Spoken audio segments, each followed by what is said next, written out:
Lillian, what is the biggest financial myth Gen Z is holding on to?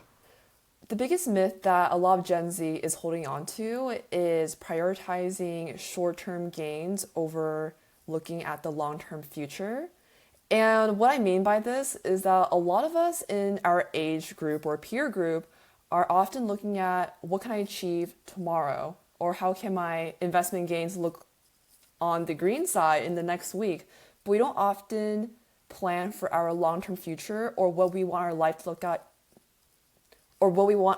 look like in 5 to 10 years down the road. It's like TikTok brain, right? We're so occupied with like the short-term increments and we can never plan for the long term. Oh, exactly. I think that is definitely part of the culture, and it's definitely exasperated to other parts of our lives too. New money rules. Are there actually financial lessons you think Gen Z needs to unlearn first before we start thinking about making money? Well, I'd say it's really different for Gen Z versus other generations because Gen Z faces a very unique situation where we had like post COVID, new technology with like TikTok, all these like meme stocks, meme coins, how the economy is really different. AI is affecting a lot of people's like work and lives in general. And it's mostly around how a lot of older generations, like their advice or life lessons don't necessarily apply to what a lot of young people are facing today. What do you think is what are the types of lessons that aren't applying to our lives today? It's mostly around things like, for example, a lot of people from older generations have stayed in one company for a really long time.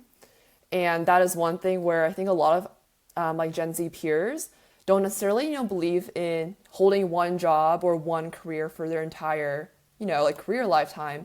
A lot of us have a lot of different roles or jobs and different ways to make a living compared to our older peers. That's one example. The climate's consistently changing. Do you think there is almost a sense that there's a timeless routine that Gen Z can adapt to though, or like adopt? A timeless routine. Yeah, like a routine that almost goes across generations because climates change consistently from what I've seen in my 21 years of being on this planet. And it's tough for me to go, hey, there's a routine that can work for the next year. Are there almost routines that we can go, hey, whether this climate is here or this climate is here, this routine or this at least type of theory or mindset you can actually keep within a changing financial climate?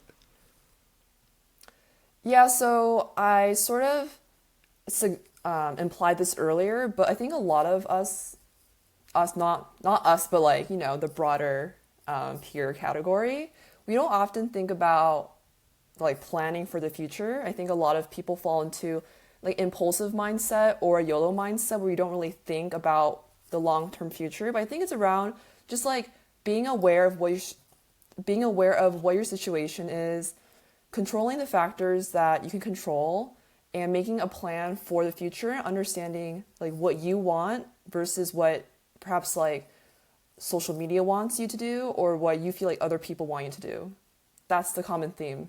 I know I saw like a statistic the other day that only I think 38% of Gen Z feel confident about managing their money without help. So there seems to be a clear dependency that Gen Z are looking forward to when it comes to being able to deal with money. What is the first step to actually going, I can start making money? So this is very dependent on your personal experience, of course, but in my personal opinion, I always encourage, younger viewers or listeners that if you're in your high school years or college years, like focusing on your education and the specific skills that will make you money later. For instance, when I was in college, I was picking up a lot of internships to gain different work experience in like the tech industry, consulting, sales and marketing and things like that. I wasn't really focused on the money itself, but I was more focused on the experiences and the skills that could land me into an upwards career path after university because I personally knew that was the time when I would be making the bulk of my like earnings potential.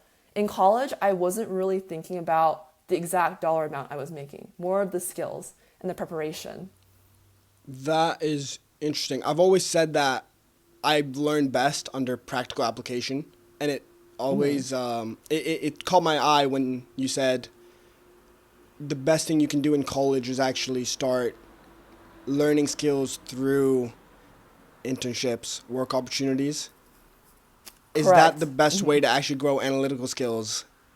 And is that something that college itself isn't teaching, you think? I think it's not just the practical applications. That is an aspect of the equation, but I think if you're in university or college, it provides you with the learning foundations of like how to learn new skills, the networks that you get within your professors, your alumni, or your peers, because that in itself is also extremely valuable just for your personal friendships, your personal network, as well as professional networks after school. So it's a combination of everything. I wouldn't say it's not just one element, but it's a combination of these different things working together. Yeah, I always wonder. I always get scared because I am a kind of like a mindset kind of guy first. Like I like to learn first and then apply. Like and I this is why I resonate with this a lot. I sometimes do get scared because I go, am I almost over learning to the point where I'm procrastinating my application? At what point do I go, I'm ready to actually start making money? I've learned the knowledge that I need. Oh, I see what you're saying. I'd say like one of the other things I've noticed when it comes to just like young people starting stuff, I do agree with you. We tend to do a lot of like learning procrastination where we keep reading or we keep learning, but we don't actually apply what we're doing, right? And so that's very valid. But I'd say it's not like a black and white situation where it's like, oh, I must learn a specific like set of skills and then I can finally do this. It's more like doing things in tandem. And when you're like doing, even if you're not ready, you can still do it. And I really encourage people to just like, go for what they think is interesting or what you want to apply your learnings to, because then you can feed into your learnings and it becomes sort of like a cycle in which it's always feeds into each other. And it doesn't stop, learning doesn't stop after you leave university or a formal education system. Yeah, I think typically what I've also realized is when it comes to like entrepreneurial thinking, we typically conflate this idea of difficulty with extremely valuable. Like it's almost like, hey, learning in college is almost this comfortable area, and being entrepreneurial in college, that's the difficult part, and that means it's extremely more valuable than learning in college. But actually, taking the time to process what you're learning in college can be extremely like equally as valuable. Oh, yes, for sure. I mean, this can manifest in so many ways. Like, one of the examples I gave was like professional work experience. If you're interested in going that route, like, I think a lot of people can benefit from that, including myself. And it's really common these days for people to do like these side projects, kind of like how you're doing this podcast, right? You're kind of applying like maybe like your speaking skills, your production skills, editing, like things like that. And you're never ready, you just do it. And hopefully like as you do, the more you do, the more you learn, and then it kind of goes back in that cycle. So it's almost about striking the right balance between education and application. Yeah, I don't think it ever stops. Unless if you're trying to get into like I don't know, like a PhD or something where it requires a lot of like hard education. I think most of the time like the practical applications is actually super important to learn those types of skills needed in like the world after a school educational system. So I'm a 21-year-old right now, right? I'm a junior in college. I graduate in a year and a half. What should I be prioritizing right now? Like literally, is it internships? You think? Is it certain experience within school? Yeah, it can be several fold. So definitely like figuring out or thinking about what you want to do after graduation, because at least on the like corporate side, at least a lot of the companies hire from their junior year summer internship programs. I think that is something that a lot of people that I've spoken to didn't understand like the gravity of that, because like a lot of the internship programs from your junior year kind of feed into the full-time opportunities, and your first job after college is usually very critical because it kind of gives you that foundation. The foundation is very important.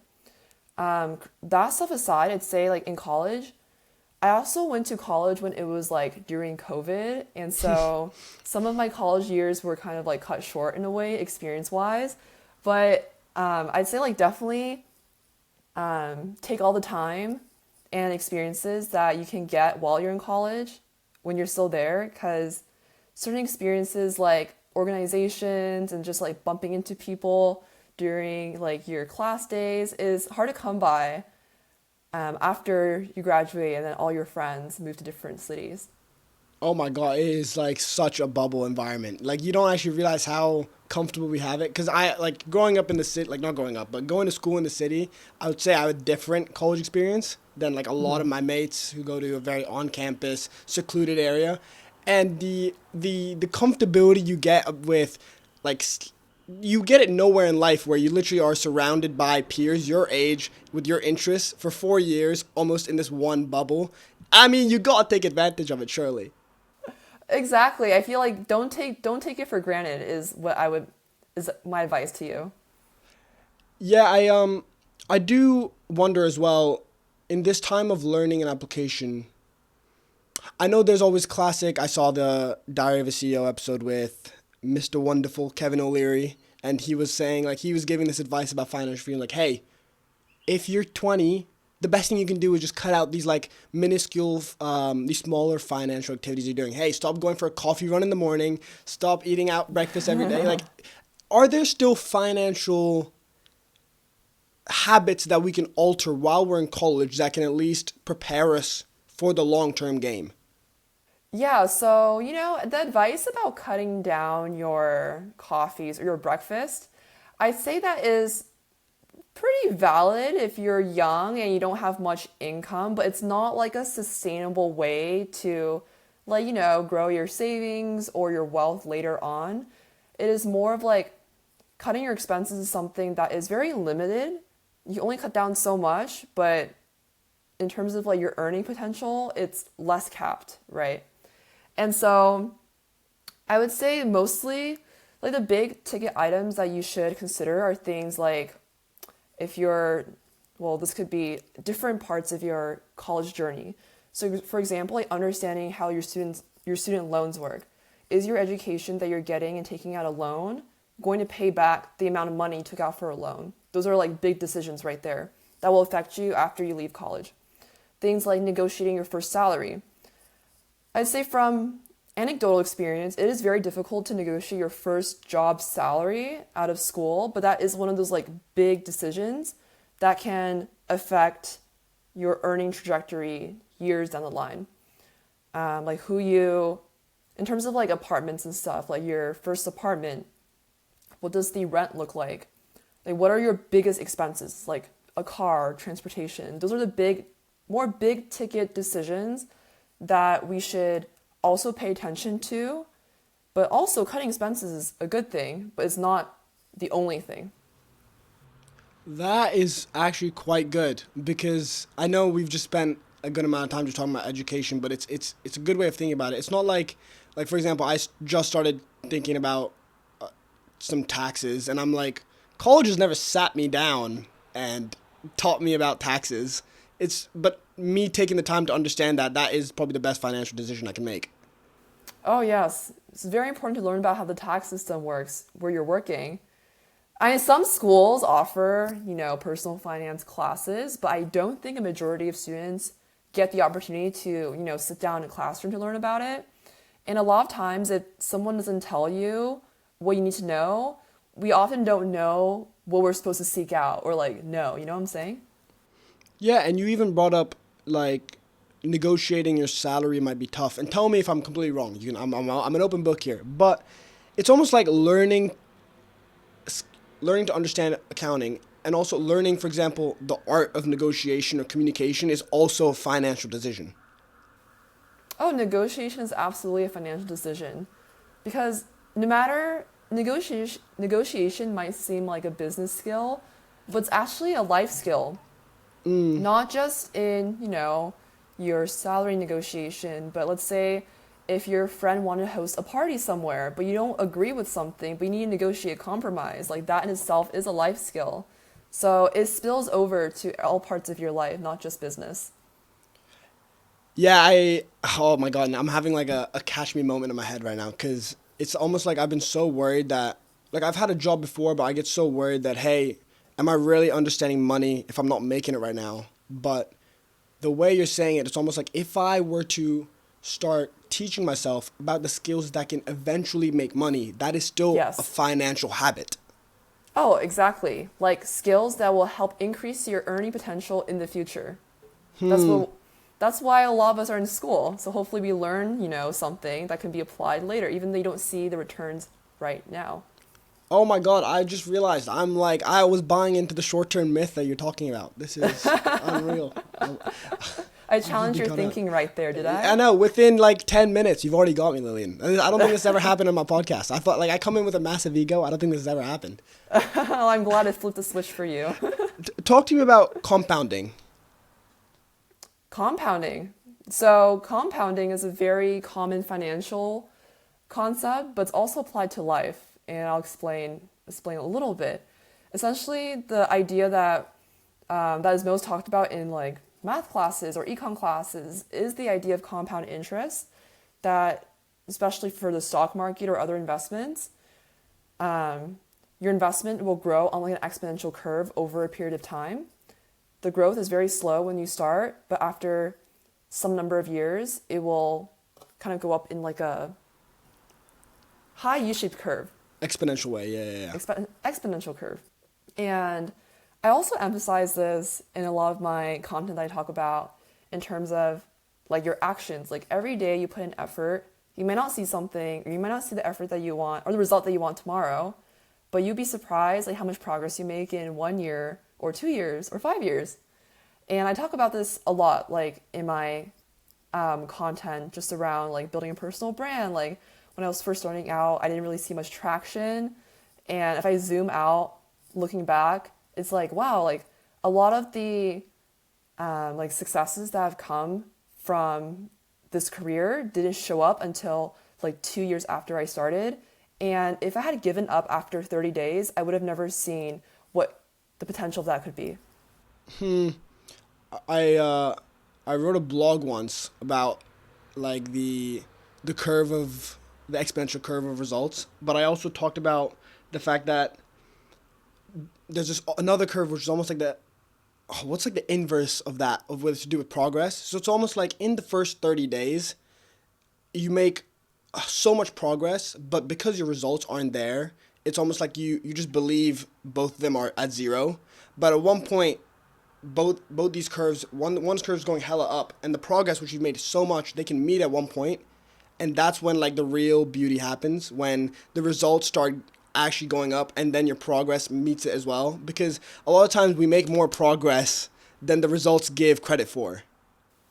Oh, exactly. I think that's the trap where a lot of people fall into is you're putting in a lot of effort in the first, I don't know, like 30 days, 60 days, but your results aren't internally matching up your level of effort. And we see a lot of drop off there in terms of people giving up or not wanting to continue. But in many cases, if you just keep at it and if you believe what you are doing, I believe that most people will be able to see that point where the results meet their effort, or even better, the results outpace the effort that they're putting in. How'd you learn that? Was there a point where you almost gave up? Oh yeah, many times. I felt like when I was doing my like YouTube stuff in the beginning, or not YouTube stuff, but like content creation stuff, I felt like for the first year I didn't really see a lot of traction, but I always had to keep iterating, and I started like a TikTok channel in tandem with the YouTube, and that's actually a breaking point when I saw the most traction at the time. And if I didn't make those changes or try something else, then I wouldn't have seen the progress. I'm very interested about this because I spoke to one of my in back in June, I think, to Brian Lofrumento, who's a massive entrepreneur, and one of the things he brought up was it is so important nowadays, in his opinion, to start a personal brand. And I feel like in your case, you're a prime example of that. You've absolutely killed your personal brand in the best way possible, and you've used it brilliantly. Is a personal brand almost a a hidden weapon for a lot of people. Oh, absolutely. I actually underestimated what a personal brand can do in terms of, just like connecting with other people, getting your ideas out there, making yourself heard. And that is super valuable because I think so many people, we have so many life experiences and insights that the world would be really excited to hear. But a lot of us don't voice them in a way in which their potential perhaps wants them to, right?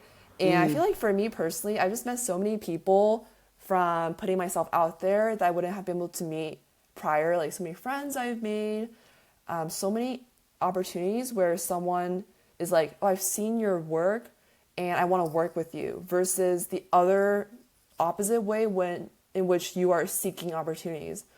And so I think a personal brand is super powerful in getting your ideas out there, your name heard, and at some point, like opportunities will just come to you because people realize the ideas and the value that you are putting out there. How much has it, do you think, impacted your success? Very massively, definitely very massively. I'd say like a lot of the like inbound opportunities I've received have all just been from people who liked what I put out, and even the book was from publishers who've seen my external work and were interested in having me in their publishing network. I don't usually do this, but I'm actually so interested. I have to do it. I'm sorry, Lillian. I have to talk to me about the book. Why? In obviously, everyone should read it. First of all, the link is in the description. I don't know what people are doing if they haven't read it, but why should people pick up this book instantly? Yeah, so it's called The New Money Rules, the Gen Z Guide to Personal Finance. And it's a book that I wish existed when I was in my personal finance journey, when I was starting out in college, because it was such a confusing topic to me throughout university and before I took a personal finance course in college. I actually didn't I actually sat next to a classmate who was showing me his stock portfolio back when I was a freshman, and I thought it was just such a big, messy topic that only certain groups of people knew, and I didn't know what resources to look towards when it comes to learning about finance in a relatable way that doesn't make you feel like you're being shamed. And it's a resource that I wish I had when I was starting out in the journey. And it's really interesting because it is one of the first personal finance books on the market, specifically for a Gen Z audience by a Gen Z writer. That was something that is very unique. And from my experience, like on social media and talking to my peers, we often learn best from learning from our peers.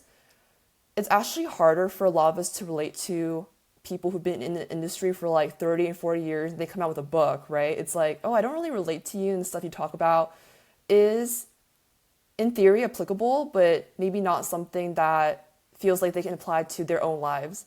And so I hope the book is something that when people pick up, it's fun, it's not boring, it's something that you can keep in the back of your pocket and refer to if you ever need help with personal finances, financial planning, and just something that is very easy and digestible for a younger audience. Hey, I mean, it caught my eye, all right? And I've been talking about this before. I wouldn't have been able to find your lovely content if it wasn't for your book. So That's any Gen awesome. Zers need to find this bloody book.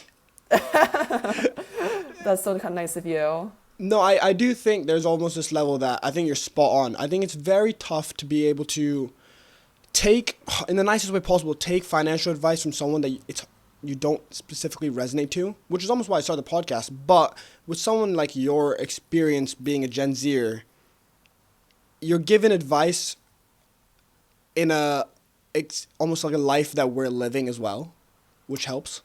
Yes, like I've been through the same challenges that you've been through, and I think people resonate with that on a personal level because the readers will know, like, oh, this author actually knows what we're facing and what we're going through. It's not just some person on the sidelines being like, hey, like this is happening to you, like you should do this.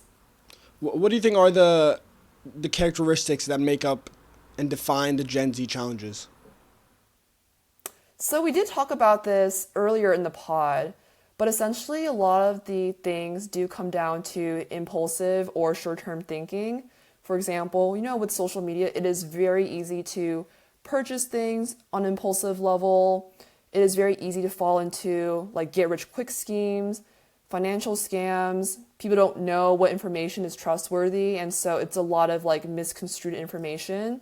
Just a lot of confusion because Gen Z is one of the most technological generations compared to boomers or Gen Xers. So a lot of people fall into two buckets, which I've seen. The first one is it's a lot easier to open bank accounts, investing accounts. You don't need to go to a bank to deposit a check. It is very easy to access new tools, which a lot of people love, right? But the other side of the equation is because there's so much information and technology out there, a big chunk of my audience, at least, or people that I've spoken to, tell me that there is so much out there that they don't even know where to start. And before they even start, they feel paralyzed to where to begin. And so they don't take any action. And so my hope is that the resources that this book provides is a good starting point for people who don't know how to piece together the information and wants like one guide that tells you the most essential things in one place. Yeah, analysis paralysis. I saw your video. I forgot which one it was, but you mentioned that the more confused we are as a Gen Z generation, the more the finance industry is actually profiting off of that. Oh, for sure, because in the media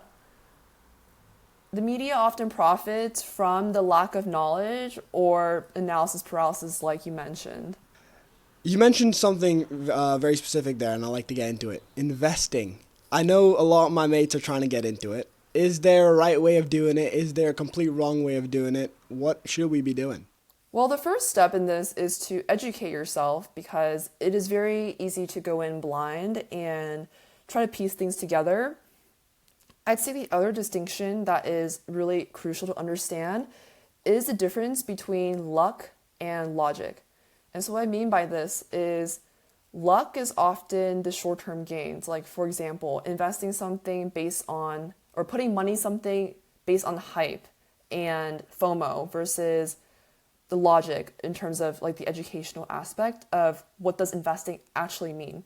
And what investing actually means is building wealth for the long term, not something that you will see next week, but something that will last you when your later adult years into retirement and having a nest egg to grow. Those are the two main concepts that I think a lot of people get confused about. So yeah, what would your best advice to be when it comes to long-term investing? In terms of long-term investing, so I only give education, I don't give advice. So please do your own research. But investing for the long term means that you're investing in companies and the economies that have specific like GDP growth, right? So companies are producing new products, producing new things that will help our economy grow. And so one of the most diversified ways to do that is to invest in the economy, like the total market. And usually I invest most of my portfolio in ETFs that track the S&P 500, which is the top 500 companies in the United States. I recommend you do your own research, but that's just what I do. And I'm personally a long-term investor, so I don't do any like day trading, swing trading, nothing like that. I hold my ETFs and investments for the long term, as in like 10 years plus. That is the goal for why I'm investing. And also, it's also good to understand what your goals are. Like, if your goal is to go on a vacation, you probably don't want to be investing money that you need in the short term. But if your goal is to invest to grow your wealth or to grow your investments for the future / retirement, like that's a different way of thinking about it. And I encourage more people to think about the long term. So in my head, what I've just picked up is if there's any situation where I'm looking for money within the next weeks, month, I should just be staying away from investing. When it comes to me thinking about wealth in the future, hey, I want a massive wedding, Rish. That's where the money goes into. Oh, for sure. But I think also a large misconception that a lot of us have is like if we're not thinking about the future or we're only thinking about short term, that it's not possible to invest for the future because most of us statistically will get to a long term future, whether or not we're thinking about it now. And so a lot of us think that we need tons of money to invest or to start investing.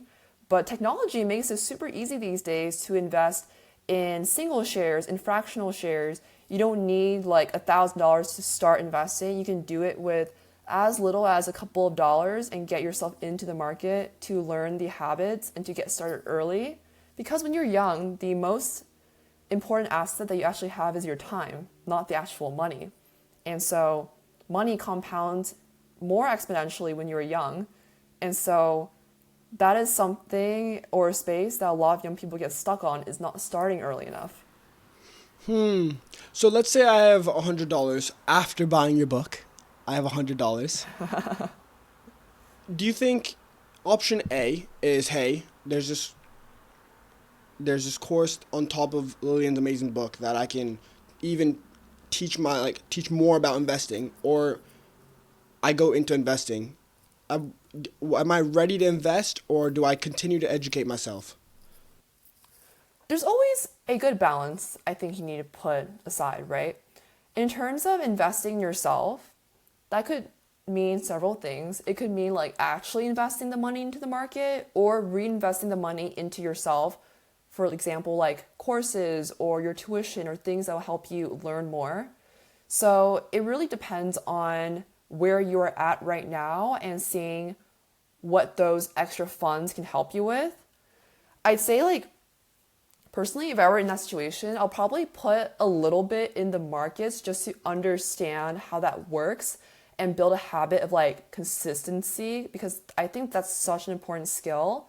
But also not underestimate the power of investing in yourself in terms of like learning new things or taking the time. Like time is also one of your assets that you can invest into. You can invest your time to learn from different people or different sources on skills that can help you make more active earnings later on. So it's definitely a balance. Lillian, if I were to leave this pod as Rishi Kurata, and then I go, hey, I want to set myself a goal. I'm going to give myself an hour a day for the next 30 days. What would you recommend I do? If you had an hour a day to study whatever you want, To study, invest, or anything when it comes to financial literacy, or that can help me towards attaining financial success later on in the long term. If I had an hour a day for the next, not even 30 days, for the next foreseeable future, what is the key habit I should be focusing on? what has really helped me, at least, is understanding what is happening in the world and also understanding some of the business news that's happening. And a lot of that is really interesting because you see what is happening in real time. You can pick up on different lessons or concepts that can apply to you directly because oftentimes a lot of things can change. Like the government can enact new policies or certain like interest rates, like certain investment contributions can change.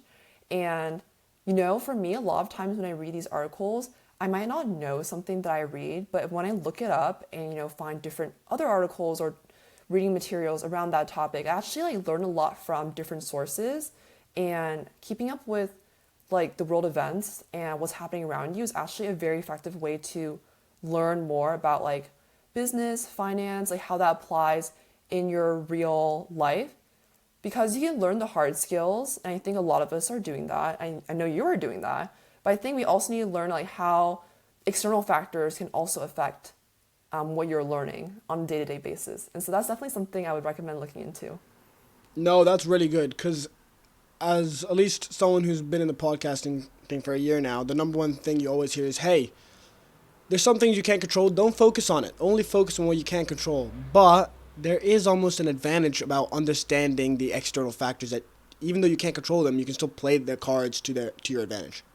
Oh, absolutely. Yeah. So I think that is pretty accurate in terms of you can't control what the external factors are, but you can definitely understand what those are and help you make more informed decisions that can apply to your situation. Lillian, it's been an absolute honor, and I'm so excited for everyone to also help understand the book. I always ask this at the end of my episodes, so would love to ask you, Uh what huh. is the best advice you've ever received?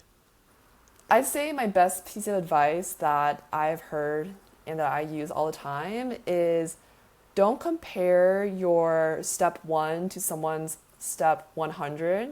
Oftentimes, it's really easy to fall into the trap of comparison, especially with what you see online and on social media. But the best and most important factor is to consider your improvement from your past self versus what someone else's ladder looks like. That is actually really good. I, I heard, I forgot who said this, but it's almost like when someone was giving advice about how to start, there most people like me, we look at high performers and we're like, all right, what are they doing right now? What can I try to get that? And I heard Yeah. someone go, hold on, there's a way they got to that. So don't copy where they are now, but learn from how they got there. Learn their first step. Don't learn their 100 step, which I think is really good. Oh, yes. And I say with a caveat, I think it's really valuable to learn from someone's, like first few steps. But I think we should also not copy people directly because what's worked for them might not be what works for you. It's a good, like, method of learning, but not something that you should take directly from what they did. Because everyone's situation, everyone has different methods that will work for their situation. I mean, you're spot on. I mean, once again, you've done me. You've done such a good job, Lillian. Where can we find your amazing book, and what is next? Yes, so my book, The New Money Rules, is out everywhere globally, everywhere books are sold. So you can just type it in the search bar and you'll find it. And you can find me on Instagram, TikTok, LinkedIn, YouTube, most of the social platforms actually. She's pretty big time. I mean, if you don't know her, I don't know what you're doing. I don't know how you would know me if you didn't know her. Lillian, it's been an absolute honor. Thank you so much for coming on today. Thank you so much, Rishi.